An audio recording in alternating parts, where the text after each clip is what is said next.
แอปพลิเคชัน LA-eID แม่นยั่งยืนตัวตนอิเล็กทรอนิกส์พัฒนาโดยกรมคุ้มครองสมนูหัวและก่อสร้างหลักฐานกระทรวงป้องกันความสงบโดยอิงใส่ฐานข้อมูลพลเมืองบัตรประจำตัวแอปพลิเคชันนี้ถูกพัฒนาขึ้นเพื่อรับใช้เวียกงานในการบริหารภาครัฐองค์การจัดตั้ง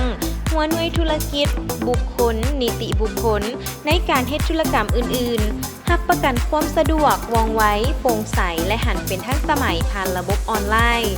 แอปพลิเคชัน LA-eID ยั่งยืนตัวตนของพลเมืองในโลกดิจิตอลเป็นเอกสารอ้างอิงทางด้านกฎหมายและสามารถนำใช้เปลี่ยนแทนเอกสารแบบเจี้ยเซ็นบัตรประจำตัวอิเล็กทรอนิกส์ใบทะเบียนรถและใบขับขี่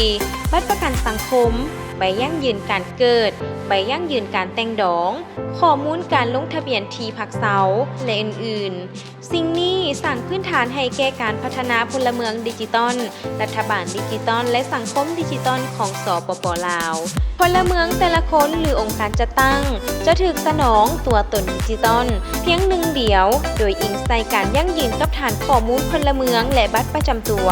เพื่ออำนวยความสะดวกในการเข้าถึงการบริการของแอปพลิเคชัน LA-eID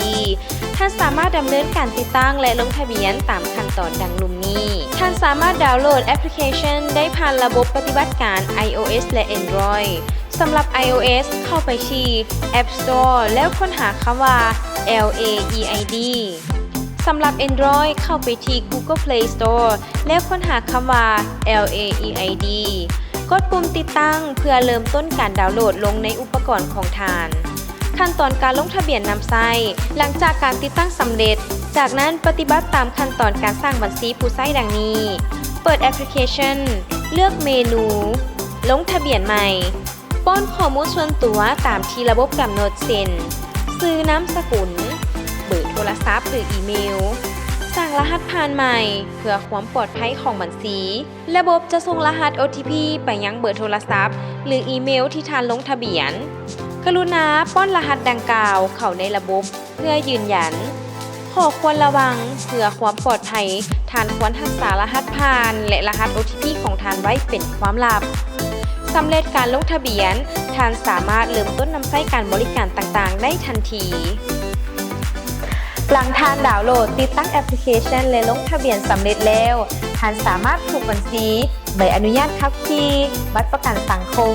ทะเบียนรถหนังสือผ่านแดนใบยั่งยืนการเกิดบัตรประกันสุขภาพและทะเบียนการแต่งงานแล้วท่านควรตรวจสอบและอัปเดตแอปพลิเคชันให้เป็นเวอร์ชันล่าสุดอยู่เสมอเพื่อประสิทธิภาพในการนำใช้สอบถามข้อมูลเพิ่มเติมได้ที่เบอร์สายด่วน1529และเว็บไซต์ที่ขึ้นอยู่ทางด้านลุ่มนี้